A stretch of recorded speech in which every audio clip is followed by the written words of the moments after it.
नमस्कार दोस्तों, हिंदी संस्कृति पी कुमार यूट्यूब चैनल में आपका स्वागत है। दोस्तों, यदि आपने अभी तक हमारे यूट्यूब चैनल को सब्सक्राइब नहीं किया है तो जल्दी से चैनल को सब्सक्राइब कर दीजिए, वीडियो को लाइक और शेयर कीजिए और बेल आइकन को दबा दीजिए ताकि आने वाली वीडियो का नोटिफिकेशन आपको मिलते रहें। दोस्तों, आज की वीडियो में हम हिंदी व्याकरण के अंतर्गत कारक पर चर्चा करने वाले हैं। दोस्तों, हर परीक्षा में कारक से संबंधित एक या दो प्रश्न अवश्य पूछे जाते हैं। दोस्तों, वीडियो को पूरा देखिएगा जिससे कि कारक से एक या दो नंबर आपका पक्का हो जाए। मुख्य रूप से यूपी टेट और सुपर टेट में कारक से संबंधित प्रश्न जरूर पूछा जाता है। दोस्तों, कारक को हम दो वीडियो में कवर करेंगे। पहली वीडियो में हम कारक की परिभाषा, कारक के भेद और कारक पहचानने के नियम पर चर्चा करेंगे और दूसरी वीडियो में हम कारक से संबंधित 30 अति महत्वपूर्ण बहुविकल्पी प्रश्नों को हल करेंगे जो विभिन्न परीक्षाओं में बार बार पूछे जाते हैं। तो पहली वीडियो को आप जरूर ध्यान से देखिएगा जिससे कि दूसरी वीडियो में पूछे जाने वाले प्रश्नों को आप आसानी से हल कर सकें।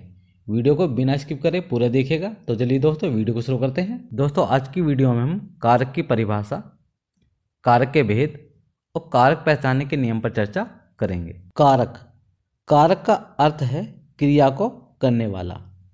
कारक विभिन्न संज्ञाओं, सर्वनामों को क्रिया के साथ किसी न किसी भूमिका में जोड़ते हैं।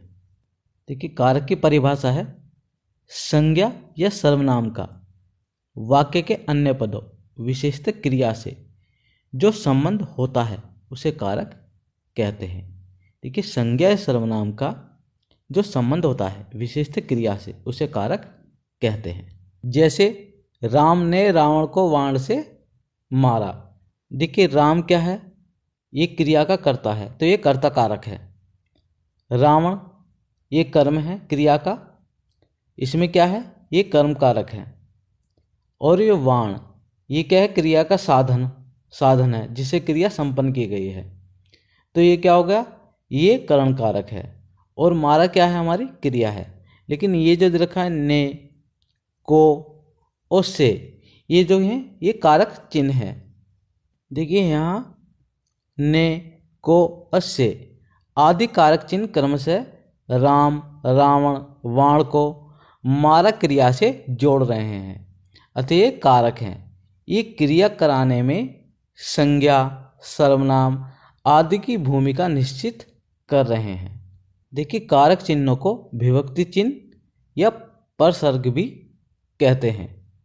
संज्ञा, सर्वनाम आदि शब्दों को क्रिया से जोड़ने वाले शब्दों जैसे ने, द्वारा, से, का, की, में आदि को कारक चिन्ह या परसर्ग कहते हैं।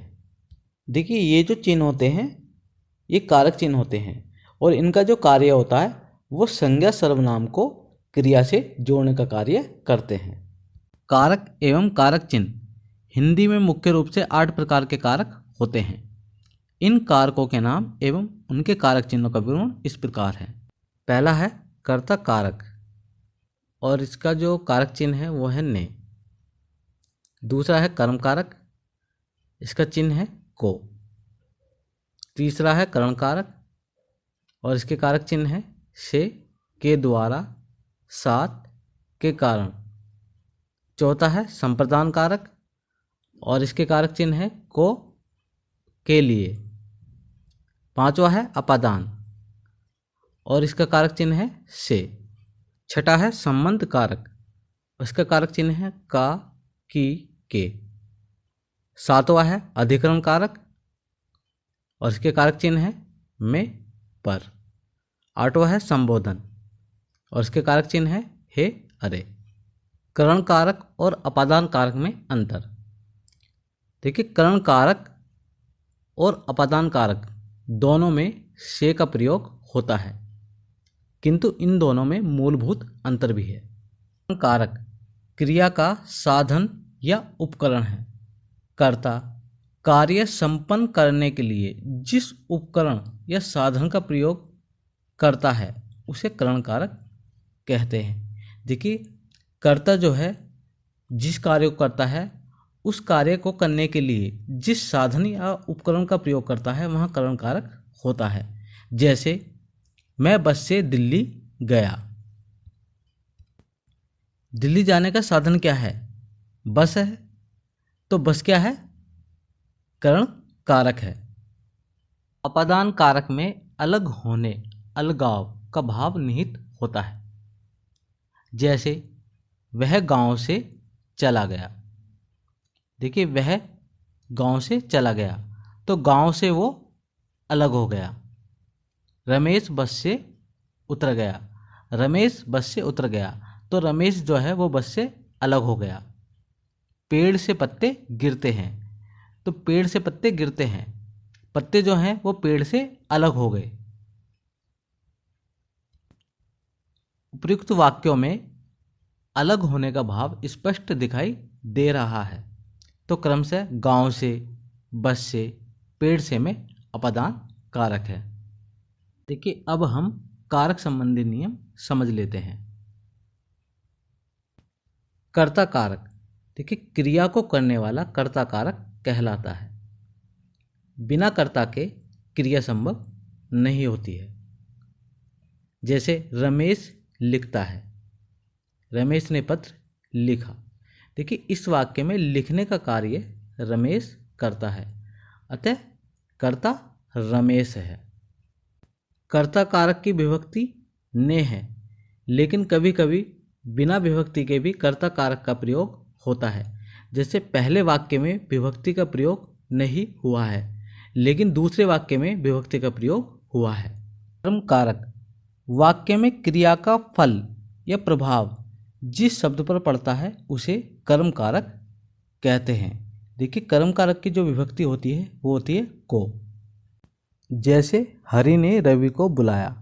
देखिए हरि क्या है, कर्ता है, बुलाया क्रिया, और हरि ने किसको बुलाया, रवि को।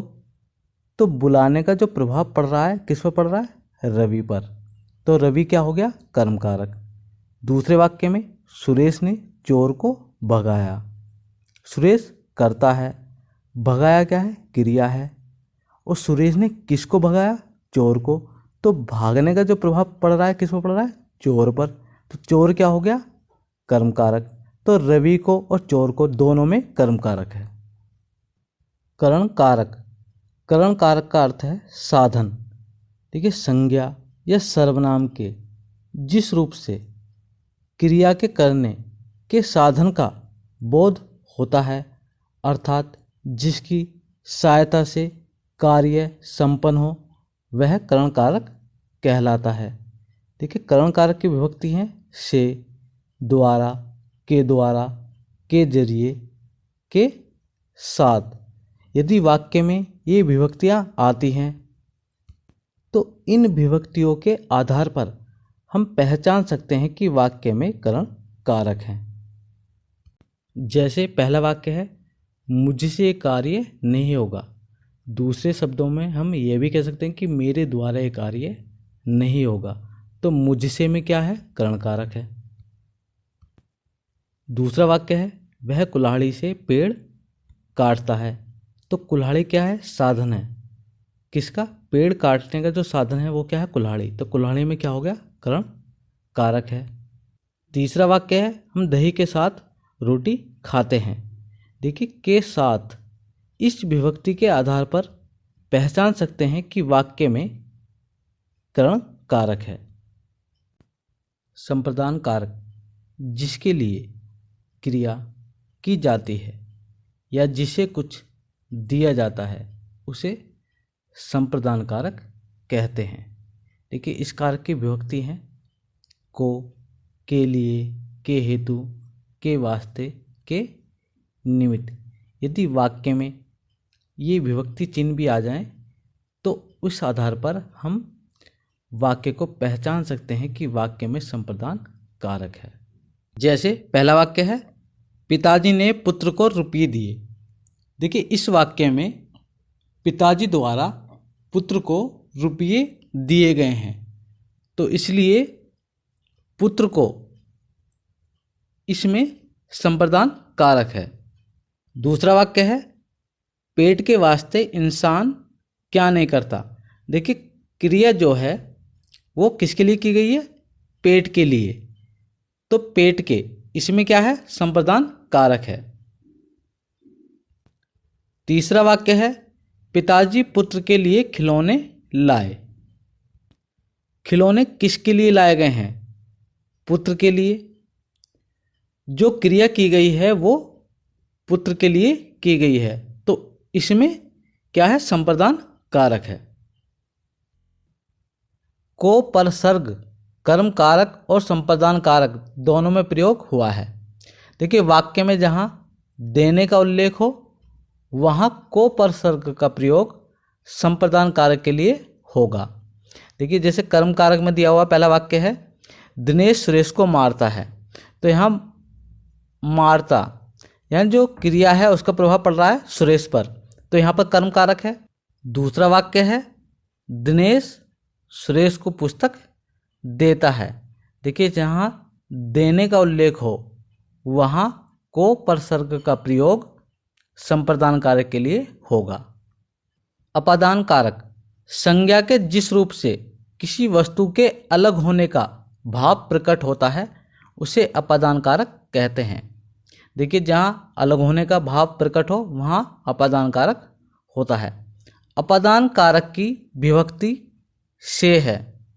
जिस शब्द में अपादान कारक की विभक्ति लगती है उससे किसी दूसरी वस्तु के अलग होने का बोध होता है। जैसे पत्ता पेड़ से गिरा, देखिए पेड़ से पत्ता अलग हो गया तो पेड़ से, इसमें अपादान कारक है। श्याम गांव से चला गया, गांव से श्याम अलग हो गया तो गांव से, इसमें अपादान कारक है। हिमालय से गंगा निकलती है, हिमालय से, इसमें अपादान कारक है। राम मेरठ से दिल्ली गया, मेरठ से, इसमें अपादान कारक है। संबंध कारक जहाँ संज्ञा या सर्वनाम शब्दों का संबंध वाक्य के अन्य शब्दों के साथ हो वहाँ संबंध कारक होता है। देखिए, संबंध कारक के विभक्ति चिन्ह है का, की, के, रे, री, ना, नी। जैसे पहला वाक्य है, सुरेश का भाई आया है। देखिए, सुरेश क्या है? संज्ञा शब्द है और भाई ये भी संज्ञा शब्द है। तो सुरेश, जब एक संज्ञा शब्द का दूसरे संज्ञा शब्द से संबंध हो तो वहाँ संबंध कारक होता है। सुरेश संज्ञा शब्द है और का जो है ये संबंध कारक का विभक्ति चिन्ह है। तो इसमें क्या है? इसमें सुरेश का संबंध भाई से दिखलाया गया है, तो इस वाक्य में संबंध कारक है। दूसरा वाक्य है, यह पुस्तक मेरी है। देखिए, ये सर्वनाम शब्द है और इस सर्वनाम शब्द का संबंध इस सर्वनाम शब्द से है, तो इस वाक्य में संबंध कारक है, तो इसमें संबंध कारक है। तीसरा वाक्य है, वह अपना काम कर रहा है। तो वह, यह सर्वनाम शब्द है और इस सर्वनाम शब्द का संबंध किससे है? इस शब्द से। तो इस शब्द में क्या हुआ? इस शब्द में संबंध कारक है। अधिकरण कारक क्रिया के होने के स्थान, समय और अवसर। देखिए, जो स्थान, समय और अवसर को बताता है वो अधिकरण कारक कहलाता है। देखिए, अधिकरण कारक की विभक्ति हैं में, पर, के, ऊपर, के अंदर, के बीच, के मध्य, के भीतर आदि, ये इसकी विभक्तियां हैं। अधिकरण कारक में दो प्रकार के वाक्य आते हैं, स्थानबोधक और कालबोधक। देखिए, अधिकरण कारक को पहचानने के लिए वाक्य की क्रिया से किस पर, किस में, कब जैसे प्रश्न करने चाहिए। उत्तर में जो शब्द मिलेगा वह अधिकरण कारक होगा। जैसे पहला वाक्य है, चिड़िया किस पर बैठी है। हमने प्रश्न किया, चिड़िया किस पर बैठी है, तो किस पर बैठी है? पेड़ पर। तो इस पेड़ पर, तो इसमें क्या है? अधिकरण कारक है। दूसरा वाक्य है, चोर इसी घर में छिपा है। तो घर में, तो इस वाक्य में भी अधिकरण कारक है।